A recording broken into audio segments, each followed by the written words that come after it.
So you're 27 years old and your resting heart rate is about 78 pulse per minute. It is high.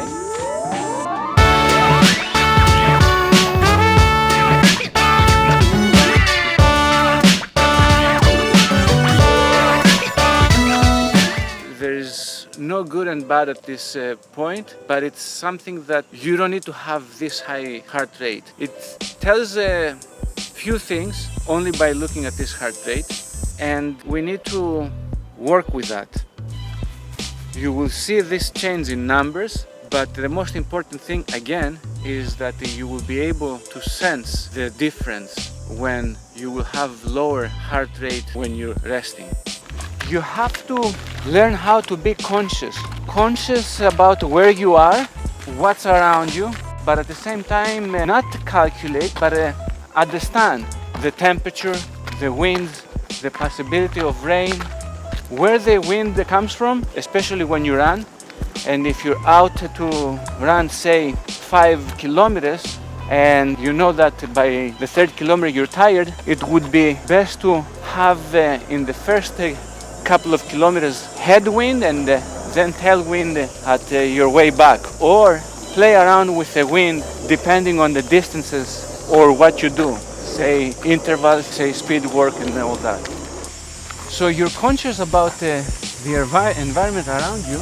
Now you have to be conscious of yourself. So you're now the observer, and you're observing now the world outside, and you observe your world within, and you observe your mental state. It's a meditation on the go. It's a yoga uniting on the go. You keep moving, your body is active, your mind is active, and you are the observer now, and you're conscious about what kind of activity you're doing and how you do it, mental and physical. So you want to make sure that your pace is the one that does not go beyond your capacity.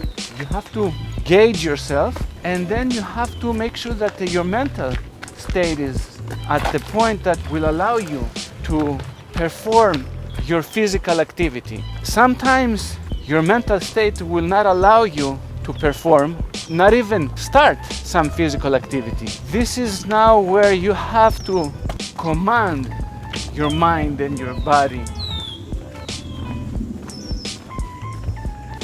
So this is now we're at between Montreal and Laval. This is part of a bicycle route. It's a cycling path network that runs all across the southwestern part of the province of Quebec. It's a stage of 179 kilometers. You're going through 19 cities with your bicycle. It's called the Route Verte.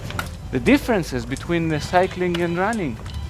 One difference is the connection is not the same because you're sitting and you're on the wheels. You're not actually doing something natural that the humans have been doing from primitive times, walking and running. The whole motion of the walking and running, something that the human race has survived because of this capacity, because of this. Cycling is something newer, but it works for many people, and of course you can cover greater distances. Some careless, I'm assuming now, kids felt like expressing their art on this map here. Try to ignore this art and get an idea of where we are. So this is one that takes you to Saint Jerome. You can go up from here, Saint Rose, and reach to this point that takes you to Oka. And of course in the island of Laval you have other routes that you can use to cycle or to run, but it's safe because it's designated for cyclists and to stay clear from traffic, from cars.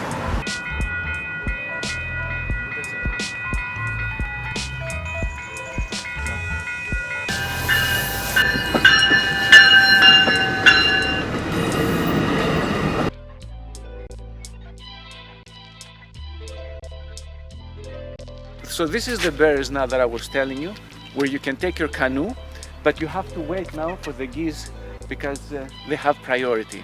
This is their place, They have been here forever. They come and go wherever they want. They're at the point to decide if they're going to fly or if they're going to swim in the river. In India we have sacred cows, but here we have The sacred geese. Yeah. And if you attempt to mess with them, they know how to deal with you.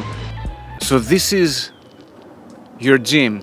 This is where you should be in order to achieve this balance between your mind, your body, and your soul.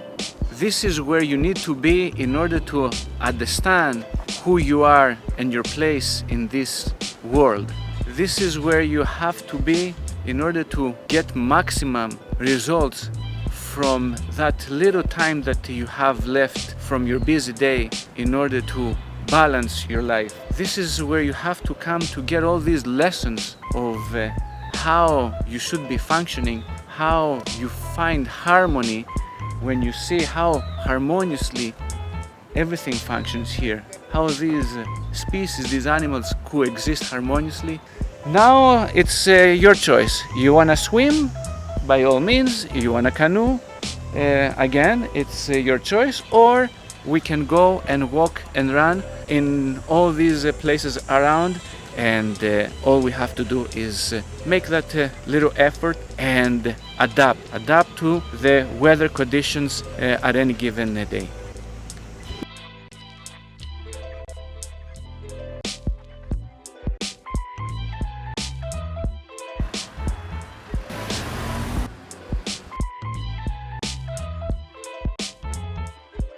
Whole world out there that probably you didn't have any idea that this existed, and probably you didn't have any idea that you can live in this world and benefit from this existence. And this is why you need to take yourself outside from the gym and connect with nature.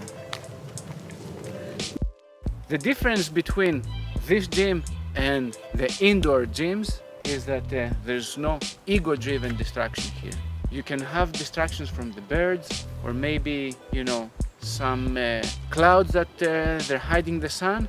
But other than that, you're not gonna see someone that intimidates you because he's in a better shape, or any other distraction of that nature. So this gives you the capacity to concentrate on what you're doing and get all this mental strength in order to connect with yourself and with nature.